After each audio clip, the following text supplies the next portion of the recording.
अस्सलाम वालेकुम जी। एक दो ख़बरें थीं जिनके ऊपर हम चाह रहे थे कि वो करें। सबसे पहली तो ख़बर ये है कि ये लाहौर में कोई ख़िताब किया है महात्मा ने, उसका वो एक चीज़ घूम रही है और उस चीज़ के अंदर उन्होंने कहा कि ARY डट के खड़ा हुआ है। ये ARY डट के क्यों खड़ा हुआ है? और उसके ऊपर इमरान शफ़क़त साहब ने एक प्रोग्राम किया भी, लेकिन वो अधूरा था। मतलब मुझे लगा अधूरा है। ARY जो अपने प्रोडक्शन जो है वो बनाता है। वैसे बाय द वे इसके अंदर महात्मा ने बदजुबानी भी की और कुफर भी बका, ख़ुद को खुदा के मर्तबे पे फायज़ कर लिया अपनी तकरीर के अंदर। उस शख्स को पता नहीं होता वो क्या बकवास कर रहा है। नकल कुफर ना बाशिद, मैं वो क्लिप नहीं लगा रहा, ना मैं उसको दोहरा रहा हूँ, लेकिन ये बता रहा हूँ कि वाकई कादर पटेल के बकौल इसकी ज़हनी हालत चेक करवाने वाली हुई है। ये वाकई पागल हो गया। और मरीम नवाज शरीफ ने शाम को कहा कि अगर इसको पागल खाने में बंद कर दिया तो ये पागलों को भी पागल कर देगा। ये इतना बड़ा ड्रामेबाज है। और इसे चूंकि पहले ये चीज़ें नज़रअंदाज हो जाती थी, पहले भी बकता था ऐसी बातें। ये क्या इसका फैसल वोडा वो जो चमूना है वो नहीं मान था। ये अल्लाह के बाद इमरान खान जो है वो एक दफ़ा नहीं, एक से ज़ायद मरतबा उसने मुख्तलिफ जगहों के ऊपर बकवास की है। तो मेरा मतलब है कि ये इस तरह के ये इनके अंदर लाफजनी जो है वो चले सियासी मामलात में लाफजनी चल जाती है, लेकिन जब आप मजहबी मामलात में होंगे तो अगर मुझे इतना गुस्सा आता है इस उम्र के अंदर, तो यंगस्टर जो कि ये बात समझते होंगे उनको ज़्यादा गुस्सा आता होगा। तो मेरी गुजारिश है प्राइम मिनिस्टर से, अब चीफ मिनिस्टर तो कोई है नहीं इस वक्त पंजाब में, लेकिन प्राइम मिनिस्टर से ये गुजारिश है कि वो इसकी सिक्योरिटी डबल कर दें। ठीक है, झूठा इल्ज़ाम लगा था इमरान खान की तरफ से, तो जनाब नवाज शरीफ साहब को जूता पड़ गया था, एहसन इकबाल को गोली लग गई थी और ख्वाजा आसिफ साहब के मुंह के ऊपर स्याही डाल दी गई थी। और ये तो सच्चा इल्ज़ाम है, मुंह से बक रहा है ये। ठीक है, ये किसी ने अगर समझ लिया, ये किसी ने जान लिया तो भाईजान बस फसाद पड़ जाएगा, मसला पड़ जाएगा। ठीक है, तो खैर ये एक था, वो मैंने कहा कि इसकी तरफ उसके अंदर मसूफ ने जो है वो ARY की तारीफ़ की। ARY की ने ये बहादुरी कैसे दिखाई? एक तो पहलू जो है वो लोकल जो उनकी प्रोडक्शन थी वो दुबई में खुद ही भेज के खुद ही इंपोर्ट करके तो टैक्स बचा लेते थे, वो पकड़ा गया और 4 साल तक उसको नहीं छेड़ा गया। ARY को अरबों रुपया जो था वो उसने कड़मचू कर लिया। ठीक है, दबरदूस कर लिया। ठीक है, गतरबूद कर लिया, असल में लफ्ज़ गतरबूद है, गतरबूद कर लिया। तो लेकिन ये वारदात नहीं है। असल में वारदात और है। और वो वारदात क्या है? मतलब ये गए थे उस दर के ऊपर लेकिन खाली लौटाए गए। असल में वारदात क्या है? असल में वारदात ये है कि अगर आपको मैं याद दिलाऊं तो नवाज शरीफ साहब के हाथों MCB बैंक जो था वो प्राइवेटाइज हुआ था। तो शेयर बहुत सारे जो थे वो एम्प्लॉयज़ ने ख़रीदा था, छोटा बैंक था उस वक्त, वो एम्प्लॉयज़ ने ख़रीदा। तो उस एम्प्लॉयज़ के साथ मियां मंशा जो ने एक कंसोर्शियम बनाया जिसको हम चुनियोटी शेखों का कंसोर्शियम कह सकते हैं, और दूसरा कंसोर्शियम बना हमारे मेमन भाइयों का जिसको हुसैन लवाई साहब जो थे वो लीड कर रहे थे। तो इन्होंने भी एक अच्छी तादाद में शेयर जो थे वो होल्ड कर लिए। अब होता क्या था कि जैसे ही 90s के अंदर तो था ना, PMLN की हुकूमत गई तो पीपल्स पार्टी की हुकूमत आ गई, तो पीपल्स पार्टी की हुकूमत आई तो उन्होंने एम्प्लॉयज़ को आंखें दिखाई, एम्प्लॉयज़ एसोसिएशन को, तो वो मिल गए उनके साथ हुसैन लवाई साहब के साथ, तो वो बैंक चला गया। हुसैन लवाई साहब ने बोर्ड के अंदर अपनी अक्सियत साबित की, बैंक को जफ़ा पा लिया। अब जब उन्होंने बैंक को जफ़ा पाया तो फिर उन्होंने क्या कि कुड़ियो मुंडियो चीज़ वंडी दी लै आयो। ठीक है, उसके अंदर हाजी अब्दुल रज़ाक यकूब साहब जो कि ARY के मालिक थे, वो चूँकि पीपल्स पार्टी के फाइनेंसर रहे हुए थे तो उनको भी मौका मिला कि वो भी जो अपने हाथ लगती है उठा ले। तो उस वक्त उन्होंने $450 मिलियन, ज़ाहिर है डॉलर उस वक्त 40 रुपये का था, बल्कि 32 रुपये का था, हाँ 32 रुपये का था। तो उन्होंने $450 मिलियन उठाया और उठा के अपने सोने के कारोबार में लगा दिया। और सोने में तो सरमाया बहुत जल्दी घूम रहा होता है, थोड़े मार्जिन पे घूम रहा होता है, लेकिन हफ्तों में घंटों में ट्रांजैक्शनें हो रही होती हैं, तो उन्होंने उससे बहुत ज़्यादा माल बनाया। इब्तदाई अंडरस्टैंडिंग ये थी कि थोड़े दिनों के बाद वो डिफ़ॉल्ट डिक्लेयर कर देंगे और ये पैसा राइट ऑफ हो जाएगा। लेकिन क्या करें, वो फ़ारूक लगानी साहब आकड़ गए उन्होंने बीबी को बेवक्त चलता कर दिया और वो बोर्ड का इजलास ही ना हो पाया जिसमें हुसैन लवाई ने हाजी अब्दुल रज़ाक यकूब का $450 मिलियन माफ़ करना था। अब उसके बाद जनाब जैसे ही हुसैन लवाई साहब जैसे ही बीबी रुखसत हुई और मियाँ नवाज शरीफ 96-97 के अंदर आते हैं, मिराज खालिद साहब केयर टेकर प्राइम मिनिस्टर थे, तो आते ही मुझे बताता है कोई साहब कि मियाँ मंशा साहब लैंड कर चुके हैं फ़लाने दफ्तर में। मैं खैर वहाँ पे पहुँचा तो उनकी झलक तो हो गई, उन्होंने हाथ भी हिला दिया, लेकिन उनका इंटरव्यू ना कर पाया। मैं नेशन में होता था उस वक्त, ठीक है, नहीं मैं बिजनेस रिकॉर्डर में होता था। उसके बाद जनाब वो मियाँ मंशा साहब ने आते ही जो सबसे पहले काम किया, उन्होंने क्या बात $450 मिलियन का केस फाइल करो ना जी। अब मसला ये था कि ARY जो था वो उस वक्त या तो दुबई में था थोड़ा सा हिस्सा, लेकिन ज़्यादातर इसका UK में था। UK की कोर्ट के अंदर केस फाइल हो गया रिकवरी का। ARY ने वहाँ पे तरीक़े वरीक़े लेने की कोशिश की, लेकिन ज़ाहिर है वो भाई बछड़े के पुजारी हैं, सोने के बछड़े के पुजारी हैं, वो मालियाती लेन देन के अंदर 2 नंबरी नहीं होने देते, ठीक है। तो उन्होंने जनाब फौरी तौर पे कर करा के, जैसे ही ARY को पता चला कि अब तो डिक्री आई के आई, ठीक है, तो जैसे ही इन्हें पता चल गया ना नासिर भट्ट मुकदमा जीत गए, तो अब वो जजमेंट आनी है, डिटेल जजमेंट जब आएगी, जैसे इसाक डार साहब की डिटेल जजमेंट आ गई है तो 2 करोड़ 10 लाख रुपए सिक्का राजुल वक्त उनको मिले हैं, वो जो हैं वकील का खर्चा निकाल के, वकील का और अदालत का खर्चा निकाल के उन्होंने, इसाक डार साहब ने जो ARY के ख़िलाफ़ केस जीता था उसमें उनको 2 करोड़ 10 लाख रुपए की दिहाड़ी लगी है।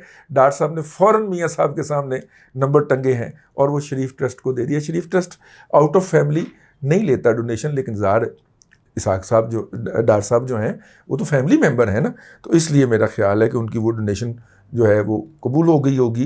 तो बहरहाल खैर उसी तरह जो था वो जब पता चल गया कि अब डिटेल जजमेंट में मामला चला गया, तो ये सारा कुछ इन्होंने समेटा और ये दुबई भाग आए, ठीक है। ARY वाले दुबई भाग आए, अपना सारा वो टीवी शीवी जो उठाया, और वो जो आपको पता है हर दूसरा इश्तिहार उस वक्त जो था वो ARY के सोने का चला करता था पाकिस्तान के टीवी चैनल्स के ऊपर, है समझा करो। अच्छा दुबई आके इन्होंने जनाब खूब पाँव फैलाए, क्योंकि बेसिकली तो दुबई में ही कारोबार था ना इनका, उसका सोने का, जो भी स्मगल सोना होता था कांगो से आता था जहाज़ों में भर के, चार्टर जहाज़ों में भर के, और ये उसको लीगल गिलाफ पहनाया करते थे। तो वहाँ पे रहे, तो मतलब कि मियाँ मंशा साहब मुस्तकिल थे, उन्होंने वो वाली जो डिक्री थी वो उठाई और आके UAE की कोर्ट के अंदर फाइल कर दी कि देखें जनाब वहाँ के हमारे डिफ़ॉल्टर हैं और ये इनके ख़िलाफ़ हमें डिक्री मिली हुई है वहाँ से, और ये आप ज़रा इसकी एग्जीक्यूशन फ़ाइल कर दीजिए। ये वहाँ पे सूंघते फिरते रहे कि जनाब इस डिक्री का क्या बन रहा है, क्या बन रहा है। जिस दिन इन्हें पता चला कि ये जनाब डिक्री एग्जीक्यूट होने लगी है तो पूरा ARY उठा के पाकिस्तान ले, और बहुत दिनों तक ये दुबई जाने के काबिल नहीं थे, ये कतर के रास्ते जाया करते थे, लंदन से भी नहीं, लंदन भी नहीं जा सकते थे, तो इधर उधर जाना होता था तो ये किया करते थे। तो खैर ये उस दौरान में वो $450 मिलियन के अंदर वो वकील की कॉस्ट भी डलती है, वो डाल डूल के ये $500 बिलियन का हो गया। भाई जब 30 का 32 का डॉलर था आप दे देते यार, ठीक है, सस्ते में छूट जाते, ठीक। उसके बाद फिर डेप्रिसिएशन होना शुरू हो गई। आज के दिन के अंदर अगर आप ये बात करें तो ये 100 अरब रुपए का केस बनता है जी, छोटा केस नहीं है। तो वो जनाब जो था वो उन्होंने वहाँ से भाग आए। अब वो कराची की कोर्ट में, किसी में मुझे बताया था, मुझे अपडेट नहीं है, लेकिन अब वो मियाँ मंशा साहब कराची की कोर्ट में, यहाँ पे उन्होंने बदमाश पाले हुए हैं। ARY का रिपोर्टर जाता, अगली तारीख डलवा के वापस आ जाता है, ताबक है, ठीक है, कब तक। अच्छा अब आप कहेंगे कराची की कोर्ट के अंदर हुकूमत क्यों नहीं कुछ कर सकती, तो भाईजान पीपल्स पार्टी की हुकूमत थी ना, रही है ना, तो पीपल्स पार्टी की सरपरस्ती हासिल थी, क्योंकि नवाज शरीफ फैमिली की ये बहुत ज़्यादा ऐसी तैसी किया करते थे।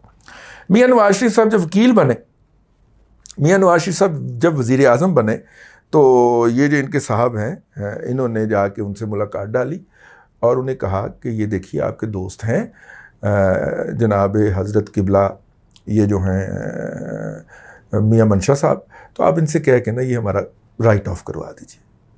तो नवाज शरीफ साहब ने कहा कि मैंने तो कभी अपना ज़ाती उनसे राइट ऑफ नहीं करवाया, तो मैं किसी के लिए क्यों कहूँ, ठीक है ना, और रकम भी बहुत बड़ी है, मैंने कभी पर्सनली उनसे इस तरह की कोई फेवर नहीं ली, तो लिहाजा मैं आपके लिए तो नहीं कह सकता ना, अगर मैंने खुद काम नहीं किया। वैसे भी आप जो है अदालत डिक्री हो गई, अगर डिक्री होने से पहले आप आ जाते तो मैं कोई नेगोशिएट कर लेता या करवा देता आपका आपस में, लिहाजा इनकार कर दिया। तो जैसे ही वो उस वक्त प्राइम मिनिस्टर हाउस से बाहर निकले तो साथ में आता था पिंडी, और पिंडी वालों को उस वक्त 5th जनरेशन मीडिया वार चढ़ा हुआ था और वो अपना नया वो सिस्टम इंस्टॉल कर रहे थे और करना चाह रहे थे, और उसके अंदर ARY बहुत फिट बैठता था, तो लिहाजा वो हो गया फिट और यूं वो हो गया हिट, और हिट होने के बाद फिर उसने जो गंद मचाना था, जो बकवास ARY ने उगली, जो इन्होंने धरने के अंदर घटिया किरदार अदा किया,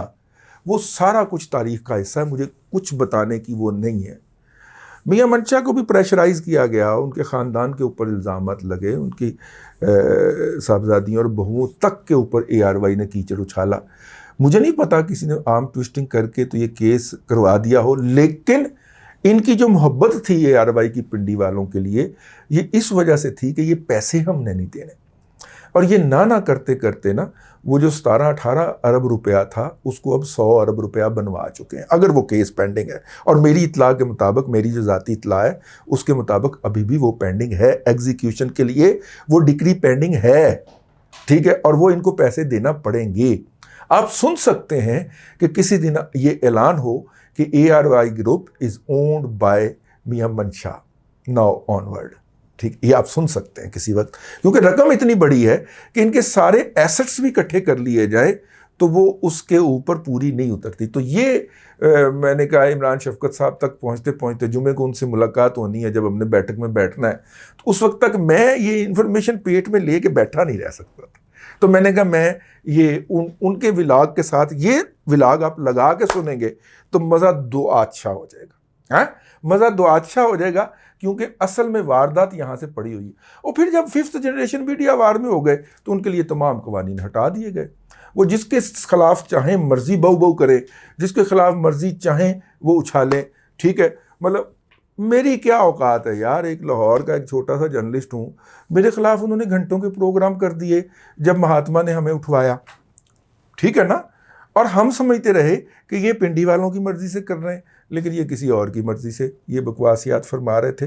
वो तो वक्त के साथ चीज़ें क्लियर हो जाती हैं ना, जब आप मिलते मिलाते हैं तो ये करते हैं। तो ये है जी, इनका बेसिकली 2 नंबर हैं, बेसिकली स्मगलर हैं, बेसिकली वो हैं जिसे कहना चाहिए क्या होता है जी वो, हाँ, डॉन की तरह ऑपरेट करने वाले हैं, और ये उसका नतीजा होता है। इंडिया के अंदर भी उनकी जो ISL है, इंडियन सुपर लीग जो है, उसके अंदर जितना भी पैसा आया है, 3-4 लोग तो उसके अंदर ऐसे हैं ना जिनके ऊपर मनी लॉन्ड्रिंग का, इस तरह की 2 नंबरियों का इल्ज़ाम है। तो अल्हम्दुलिल्लाह पाकिस्तान में भी जो PSL है, इसके अंदर भी जो किरदार आए हैं, वो पेशावर ज़ल्मी वाला तो तलिया गया ना, और तलिया जाएगा अभी, ठीक है। और ये दूसरा करैक्टर होगा जिसने इसको शील्ड बनाया है कि वो अपनी मनी लॉन्ड्रिंग कर सके, ठीक है। और इसमें से भी इस तरह के किरदार उभरेंगे, अभी और भी आएंगे इसके अंदर, अब देखिएगा तो सही।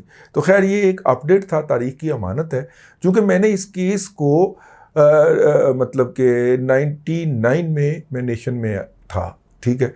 तो उस वक्त मेरी इस केस के ओरिजिनल डॉक्यूमेंट तक रसाई हुई थी। अल्लाह ताला रज़ीउद्दीन शेख साहब को खुश रखे, बड़े दिनों से उनकी तरफ से कोई मोहब्बतनामा नहीं आया, फ़ोन शोन कर लिया करते थे, अल्लाह करे वो मतलब है कि उनका साया हमारे सरों पे सलामत हो। वो इसके रावी थे और वो केस मेरे पास कह रहे थे फाइल रज़ी टू रज़ी मैं कहा ठीक है, ये फ़ाइल सिर्फ मैंने पढ़ने के लिए दिया आपको। तो मैंने वो फ़ाइल पढ़ी थी सारी, उसके अंदर तो ARY नहीं बचता जी। भले मतलब आप कह सकते हैं कि जी हाजी साहब तो फौत हो गए जी, उनकी लाइबिलिटी तो कब्रों में चली गई। हाजी साहब गए हैं, उनके असासे तो आपने इनहेरिट किए हैं, तो जिसने उनके असासे इनहेरिट किए हैं वो उसकी लाइबिलिटीज अदा करे, कंपनी तो एग्जिस्ट करती है, अल्लाह खैर सल्ला, ठीक। तो ये है जी एक पस मंज़र, मैंने कहा आपकी खिदमत में अर्ज़ कर दिया जाए। अल्लाह तबारक व तआला आपको आसानियाँ अता करे और आसानियाँ खल्क़े खुदा में तकसीम करने की तौफ़ीक अता करे।